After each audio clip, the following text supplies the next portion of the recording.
Seguimos aquí en Para Toda Mujer, continuamos. Bueno, hace ratito hablábamos de glaucoma, estábamos hablando de esto de la pantalla y nuestros niños, nuestros adolescentes. Y ahora vamos a hablar de endometriosis. ¿Qué es la endometriosis? Bueno, porque en marzo se toma conciencia de lo que significa esta patología, ¿no? Y estamos con la doctora, ella es la doctora Elizabeth Durango Romero, es especialista en endometriosis. Doc, un placer tenerte en el programa, muchas gracias. Hola, ¿cómo estás? Bueno, muchas gracias por la invitación. No, por favor. Bueno, este es un tema muy importante. El 14 de marzo se celebra el Día de la Endometriosis. Es un día en donde debemos tomar conciencia de que es una enfermedad, que no debemos naturalizarla como venía naturalizándose y que afecta a un 10% de la población. Se calcula que en el mundo 190 millones de mujeres, entre esas adolescentes y niñas, la están sufriendo.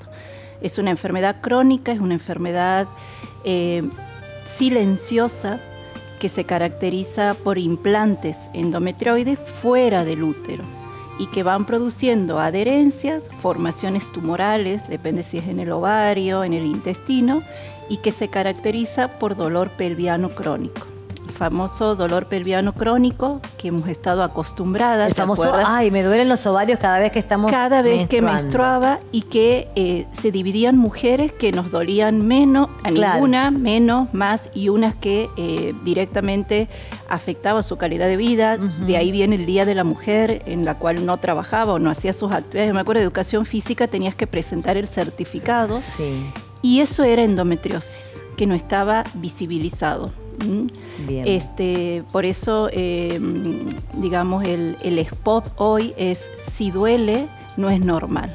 A mí me interesa hoy que las chicas, las jóvenes, sepan que cuando te duele no es normal y que debemos preguntar, debemos recurrir al médico, debo buscar ayuda para saber qué me está pasando. Porque antes te decían, ¿es normal? Sí, no, hoy no es normal, hoy tiene nombre y se llama endometriosis. Bien, Doc, ¿y hay un estudio específico, digamos, para saber de qué se trata lo que tenemos es endometriosis?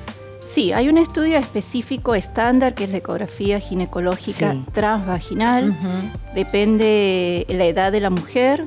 Bien. Si en general en mujeres mayores que han iniciado las relaciones se puede hacer transvaginal, en las niñas no, pero lo estamos haciendo las ecografías convencionales. Hoy en día en endometriosis, bueno, yo formo parte de la Red Nacional de Endometriosis, hasta los ecografistas tienen que estar especializados, es decir, por eso a veces no llegamos al diagnóstico. Los que somos especialistas, con lo que te dice la paciente, vos ya lo deduces. Claro, es un diagnóstico clínico. Sí, a mí me dicen, me duele y yo ya sé qué es. Bien. Entonces, si va un ecografista que no se ha especializado y tal vez no lo detectemos. Aquí en Santiago hay una sola doctora que ha hecho el curso, es un curso que lo hace la Sociedad Argentina de Endometriosis, que en la mayoría de las veces al principio en mujeres jóvenes no vamos a detectar, pero a veces sí. Es decir, en la anatomía, por ejemplo, podemos encontrar los ovarios son móviles. Yo siempre digo que los ovarios son como alas. Hay una maniobra ginecológica que hace la ecografista y que ve esa movilidad del ovario y del útero. El útero también va hacia adelante y hacia atrás. Y si hay una cierta restricción o el ovario está pegado o hacia atrás, eso ya me dice que es endometriosis. Entonces podemos estar haciendo un diagnóstico en una mujer de 18 años, en una mujer de 20 años, en una mujer de 25 años. ¿Por qué? Porque hay un impacto en su vida adulta, en su calidad de vida, principalmente en su fertilidad. Es decir, por ahí no lo asociamos, simplemente es dolor, pero saber que en una mujer joven, en una adolescente, va a tener impacto en la fertilidad. Si hablamos al revés y hablamos de infertilidad, el 70% de los casos es endometriosis. Mirá vos. Entonces tenemos que, a mí me preocupa mucho los adolescentes y las jóvenes pensando en su fertilidad. Claro, que lo naturalizan, no hacen nada. ¿Y qué pasa? Una vez detectado, digamos, te diagnostican que tienes endometriosis. ¿Cuáles son los pasos a seguir? Bueno, hay dos tipos de endometriosis. Una vez diagnosticado, depende de la edad de la paciente y depende de lo que encontremos. Muchas veces, como yo te digo, en pacientes jóvenes no vamos a encontrar. Inclusive el año pasado ha venido un especialista, hemos hecho un curso aquí y él nos decía y nos ha repetido. Muchas veces inclusive el diagnóstico es histológico, es decir, tendríamos que operar a esa paciente o explorarla y aún así vos saques la lesión, tal vez no diga que es endometriosis, pero has visto los implantes. Claro. Entonces, ¿cuál es el tratamiento hoy? Primero, el diagnóstico precoz. Bien. Se supone que se tarda de 8 a 10 años en el diagnóstico. ¿Te imaginas que un adolescente que empieza con dolor a los 14 años, sí, puede llevar a sus 22, 25 con dolor y no tiene diagnóstico? Por eso que la clínica es fundamental. Entonces, si no encontramos lesiones, es decir, no encontramos nada, igual el control es anual ecográfico, empieza con la medicación y la analgesia, sí, vienen unos anticonceptivos que son especiales para endometriosis y se hace el tratamiento hasta que quiera quedar embarazada. Bien. ¿Sí? Hay un soporte alimenticio porque también hay un impacto digestivo, se hacen implantes intestinales, entonces también son pacientes que además del dolor se distienden, comen. Se parecen mucho a celiaquía. Sí. Una paciente con dolor es medio que se confunde celiaquía y endometriosis. Ah, mira vos. Sí. Entonces el tratamiento que se hace es parecido a la endometriosis, sacando harinas, sacando algunas frutas, por eso también es muy importante, este es un trabajo en equipo multidisciplinario, sí, donde yo personalmente trabajo con nutricionistas. Claro, por supuesto. O sea, con el ecografista que te digo, con el nutricionista, muchas veces el psicólogo, porque necesito que coma bien. ¿Qué se ha visto también? Que en esta alimentación y en esta inflamación cambia la flora intestinal. Sí. El sistema defensivo está en nuestro intestino, entonces hoy en día es favorecer la alimentación, sacar las harinas, soporte de calcio y los probióticos, es decir, yo le tengo que devolver a mi intestino lo que no tiene. De por sí no lo tenemos porque con la alimentación que tenemos, o sea que todos con conservante, la vamos perdiendo. Sí. Pero te imaginas que si encima sos celíaca o sos intolerante o tienes endometriosis, esa flora se barrió. Entonces, estas pacientes además la acompañamos con probióticos. Bien. ¿Lo seguimos hablando? Sí. ¿Te parece? Seguimos con la doctora en un minutito nada más. Muy interesante lo que nos está contando. Y vamos a seguir escuchando a la doctora Gabriela Salvatierra acerca de esta campaña y de lo que es, ¿no?, tema tratamientos, causas y todo que tiene que ver con la artritis psoriásica. Doc, ¿y el tratamiento? ¿Depende de cada caso? Depende de cada caso. Siempre vienen con su tratamiento de base, que es el tratamiento por parte de dermatología, y cuando hay compromiso articular, muchas veces nuestras colegas, los dermatólogos, envían a los pacientes para que hagamos un diagnóstico o descartemos si es que tiene una artritis psoriásica, y en forma conjunta se puede llegar a ver el gran espectro de medicamentos que ahora tenemos. Bien. O de drogas que hay disponibles para este tipo de enfermedad. Como se puede tener una base, que puede ser alguna droga modificadora de la enfermedad, que en general la mayoría de los pacientes lo tienen, más su tratamiento cutáneo, también existen todo el nuevo espectro de drogas biológicas que andan muy bien para este tipo de enfermedad. Bien, o sea que haciendo un buen tratamiento, digamos, la calidad de vida de una persona que tiene artritis psoriásica puede ser óptima, digamos. Exactamente. Haciendo el diagnóstico preciso en forma conjunta con dermatología, vuelvo a recalcar esto porque solos no podemos hacer nada. Exacto. Siempre trabajamos en forma conjunta. Llegan a tener una buena calidad de vida. Cuando hay un pequeño porcentaje de pacientes que pueden llegar a desarrollar una artritis mutilante, que se llama, la cual es discapacitante. Bien. Y hablamos de compromiso, por ejemplo, a nivel de los dedos de las manos, cuando empieza a haber alteraciones o lesiones a nivel de las falanges, sí, y eso provoca ciertas discapacidades en los pacientes. Bien, clarísimo. Por último, Doc, te dejo seguir trabajando. ¿Las causas se saben?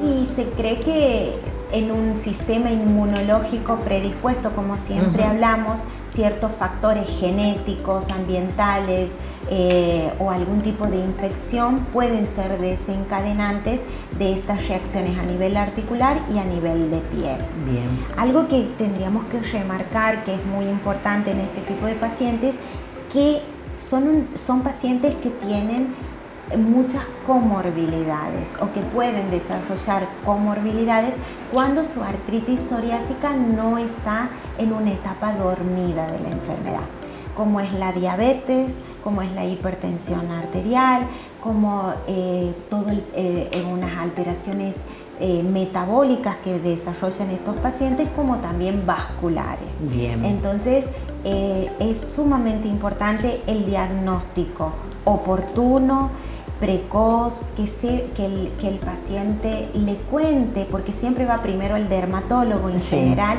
le cuente a su dermatólogo o a su médico si está teniendo algún tipo de manifestaciones articulares o extraarticulares, como por ejemplo una disminución de la agudeza visual, para que él sepa derivar en forma oportuna a los especialistas y hacer el diagnóstico. Fantástico. Repetime entonces día, horario y en dónde, lugar. El viernes 21 de marzo, aquí en Reumatología Integral, vamos a estar atendiendo en forma conjunto con dermatólogos. Bien. A todo aquel paciente con psoriasis que quiera descartar que tenga alguna artritis psoriásica o con artritis psoriásica, tiene que llamar. El teléfono es el 3855-918-311. Bien. Y ahí se lo puede agendar para un turno en forma gratuita para ser evaluado. Fantástico. Doc, muchísimas gracias. Por favor, gracias a vos, como siempre, y por el acompañamiento. Muchas gracias. Ahí estábamos con la doctora Gabriela Salvatierra. Bueno, ya saben entonces, pueden sacar turno al teléfono que ella brindó para que puedan anotarse y poder participar de esta campaña gratuita que tiene que ver con la artritis psoriásica. Seguimos con la doctora Elizabeth Durango hablando acerca de lo que es la endometriosis. Doc, entonces el tema, o sea, lo tiene que abordar, digamos, un equipo interdisciplinario. Psicólogo, me decías, nutricionistas, que es fundamental también, ¿no? Sí, hoy yo creo que los nutricionistas es el pilar de todas las enfermedades y los procesos, pero en endometriosis es fundamental. Fundamental porque a veces mejoramos el dolor cíclico, el dolor de cuando menstrua, pero el resto del mes siguen distendidas, siguen doloridas, y ese es el dolor acíclico que tiene. Bien. Entonces, fundamental la alimentación. Entonces, yo mejorando su alimentación deben aprender, porque es un aprendizaje. Te imaginas que de pronto no pueden comer las harinas o determinadas frutas o determinados productos, pero cuando yo siempre le digo, probemos una semana, y cuando vos no tienes dolor, no estás distendida, dices, así como quiero estar. Exactamente. ¿Entiendes? Entonces, fundamental. No podemos, si no estamos con la nutricionista, que la paciente tome conciencia, que acepte su enfermedad, que tiene que ser así, que es una enfermedad benigna, pero es una enfermedad silenciosa, una enfermedad que progresa, progresiva. No tiene cura por ahora, pero nosotros la podemos, yo siempre digo y le digo a las pacientes, la podemos enlentecer, debemos enlentecerla, en realidad los tratamientos van hacia ahí. Y lo que siempre digo, la podemos frizar. ¿Has visto que frizas la comida? Sí. Yo la puedo frizar. Y hoy en día, como te decía, en adolescentes que ya empiezan a menstruar y que tienen dolor, esa es la mejor detección, la detección precoz. Entonces, esa enfermedad nunca progresará. Bien. Doc, ¿y sí o sí tenemos que pasar, digamos, por una cirugía o no hace falta? No. Hoy en día los tratamientos son médicos farmacológicos y o quirúrgicos. Te diría en un 70% es farmacológico. Todo depende del deseo de la mujer de embarazo o no. Bien, porque ¿qué varía, por ejemplo? Porque es anticonceptivos y analgesia. Ah, bien. Hay unos anticonceptivos especiales con drogas especiales que hacen que la paciente no menstrue. Bien. Por lo tanto, es una enfermedad hormonal. Sí. Entonces se produce un bloqueo hormonal en donde no va a menstruar y no le va a doler. Bien. Entonces eso lo mantenemos hasta que quiera ser mamá. Bien. Cuando quiera ser mamá se retira la medicación, se embaraza y debe volver apenas nace su bebé. Bien. Y aquellas pacientes que tienen dificultades para embarazarse, seguramente encontraremos algún endometrioma, alguna tumoración, se la opera, hay que ver si tiene criterios, hoy es la cirugía laparoscópica. Bien. Inclusive en este equipo multidisciplinario no cualquier laparoscopista la va a operar, porque simplemente no es sacar. Tiene que sacar, tiene que despegar, pero tiene que mantener la integridad anatómica de esa paciente. Bien. Y hoy son especialistas en endometriosis. Nosotros formamos parte de la Red Nacional de Endometriosis, de la Sociedad Argentina de Endometriosis. Todos los laparoscopistas están federados. Bien. Entonces nosotros nos manejamos a través de la red. Es decir, aquí la operan especialistas en endometriosis, depende de los niveles de complejidad se derivan. Nosotros presentamos el caso en la red y de acuerdo a la complejidad se deriva a Córdoba, a Tucumán, a Buenos Aires. Bien, perfecto. Doc, y el tema, hace rato decías, ¿no? Uno de los síntomas también a las mujeres, la distensión el tema de que se inflaman, siente que están inflamadas, el tema del dolor también en las relaciones sexuales. Sí. Se caracteriza por distensión abdominal, ahí donde hay un compromiso intestinal que tiene que ver directamente con esa inflamación crónica que afecta a los intestinos. Sí. Esto que te explicaba de la flora, hay síntomas urinarios como retención, deseo de orinar, dolor al orinar sin que sea una infección urinaria, y eso ya nos hace sospechar implantes urinarios en vejiga. Síntomas al tener relaciones sexuales, el dolor, que habla de implantes en el útero sacro, en la parte de atrás de nuestra columna. Sí. Dolor al menstruar es por los implantes ováricos. Y dolor en las piernas también, muchas veces un dolor pelviano crónico que se irradia a las piernas, y eso habla de los implantes bajos. Bien. Cualquiera de esos dolores, que siempre van a estar relacionados con la menstruación, tenemos que pensarlo, tenemos que sospecharlo y tenemos que consultar. Bien, es lo que yo te decía.